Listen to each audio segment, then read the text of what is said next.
Agnès. Bonjour. Agnès Virgule, qui est donc, est-ce qu'on peut dire céramiste, est-ce qu'on peut dire artiste, ça c'est sûr quand on voit tes objets.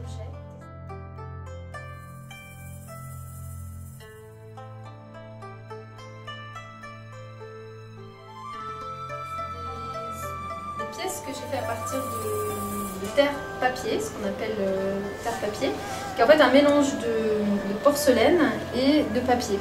D'accord, c'est très mélangé et ensuite resséché pour pouvoir la travailler.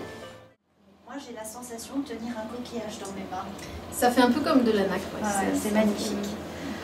Et alors comment tu travailles cette terre et ce matériau? Moi je travaille pas du tout autour, c'est quelque chose que j'ai essayé, j'ai découvert que c'était pas du tout mon truc.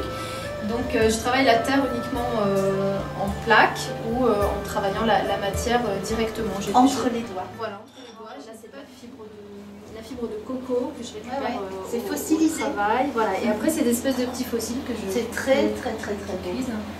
Ça c'est des espèces de paillasses que j'ai décalquées dessus et des petits napperons. Que tu as... Alors voilà, ça c'est du grillage que j'ai vraiment récupéré, celui-là, dans ma cave. Et c'est du grillage à poule, oui, dont on se servait, on se sert encore pour les poulaillers, c'est ça.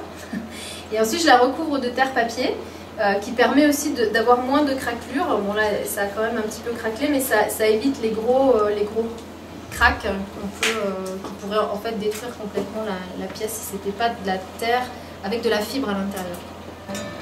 Ce petit mobile magnifique qui crée en plus un son, j'ai peur de le casser, ça se casse quand même. Au plein vent, je pense que ça se casserait, mais là comme ça, il n'y a pas de danger. C'est des roses en fait.